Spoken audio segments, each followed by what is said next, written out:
Hello, I'm Simon Whistler, you're watching the TodayIFoundOut YouTube channel, and in the video today we're looking at Mozart's much less family-friendly work.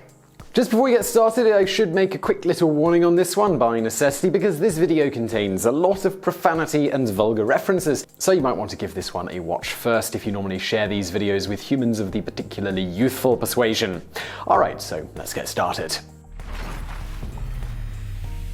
Wolfgang Amadeus Mozart is famously known for being a child prodigy and one of the greatest musical composers of all time. Eine Kleine Nachtmusik is one of his most famous compositions, while Leck den Arsch, fein, recht, schön, sauber is a much lesser known work, and I do apologize for my German pronunciation there. For those who do not speak German, let me translate that latter one into English. It says, lick me in the arse right well and clean, with the lick my arse sentiment being somewhat equivalent to the modern English kiss my ass. On that note, something they don't typically teach you in school about Mozart is that he displayed scatological humor in many of his letters to friends and family, and in a few recreational compositions. For instance, in a letter to his cousin Maria Anna Mozart, who is thought to have been a love interest, Mozart wrote, "Dearest Cosbas, I have reprieved your highly esteemed writing biting, and I have doted thy my uncle Garfunkel, my aunt Slant, and you too are well Mel. We too, thank God, are in good fettle kettle." You write further,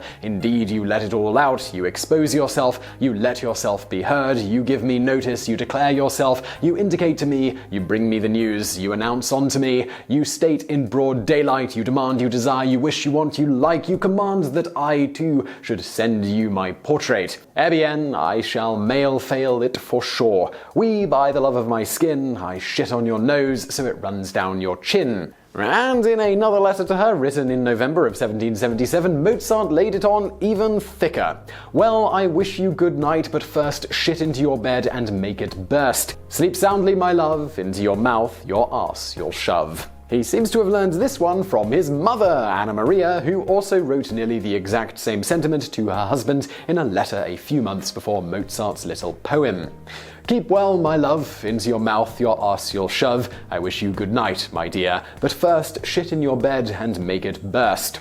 Needless to say, Mozart's love of scatological humor was shared by others in his family. Endocrinologist Ben Skinner estimates that 39 of Mozart's letters include scatological passages, with the majority of them directed at his own family members, in particular his dad, Leopold, his mum, Anna Maria, his sister, Maria Anna, nicknamed Nernal, and his cousin, also named Maria Anna. That said, he was also happy to lay it on others. For instance, in this letter, where he describes an encounter with a priest who was an arrogant arse and a simple-minded little wit of his profession, finally, when he was a little drunk, which happened soon, he started on about music. He sang a canon and said, "I have never in my life heard anything more beautiful." He started. "I took the third voice, but I slipped in an entirely different text. In English it read, 'Father a million, oh you prick, lick me in the arse.'" As noted, he shared his crude sense of humor with his friends in the form of canons, also known as rounds, where each voice and musical accompaniment enters with the same words after a delay from the previous voice and music. In Mozart's time, canons were very popular forms of music sung amongst friends in recreational settings. An 18th century composer by the name of Wenzel Turkner, whose compositional specialty happened to be canons, had two of his compositions misattributed to Mozart for nearly 2 centuries until 1988, when Wolfgang Platz corrected history. The confusion started in 1800 when Mozart's widow Constance sent the works as part of a bundle of canons to the publisher Breitkopf and Hartel.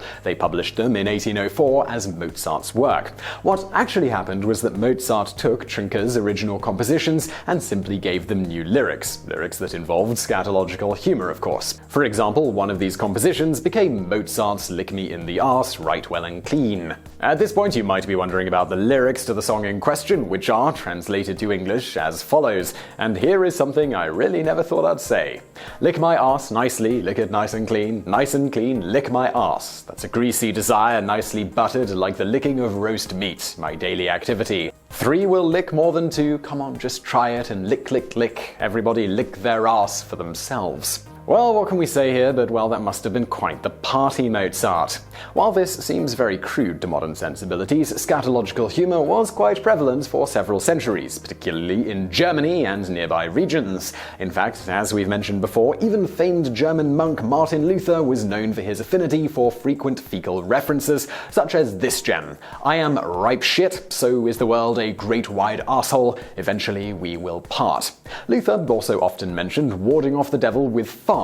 "Almost every night when I wake up, the devil is there and wants to dispute with me. I have come to this conclusion: when the argument that the Christian is without the law and above the law doesn't help, I instantly chase him away with a fart."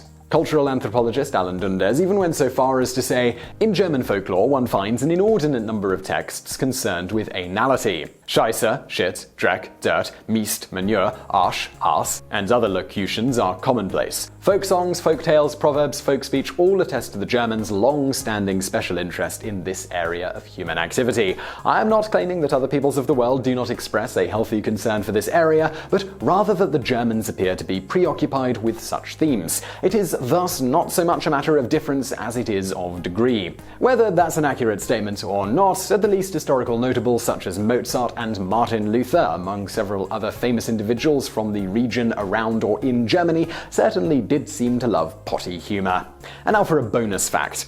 In Martin Luther's time, it was somewhat common for people to defecate onto the doorsteps of priests that they didn't like. They also occasionally would smear their feces on the doorknob. Luther's constituents would also use pamphlets that were written against Luther as toilet paper, then they'd send the pamphlets covered in feces back to those who wrote them. German nobility of the age would also do something similar to the coat of arms of other members of the nobility that they wished to insult.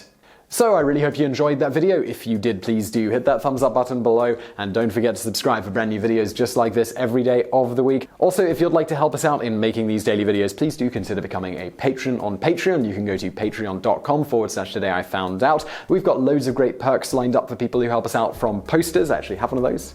From posters like this to loads of other great stuff. Please do go check us out on Patreon. And as always, thank you for watching.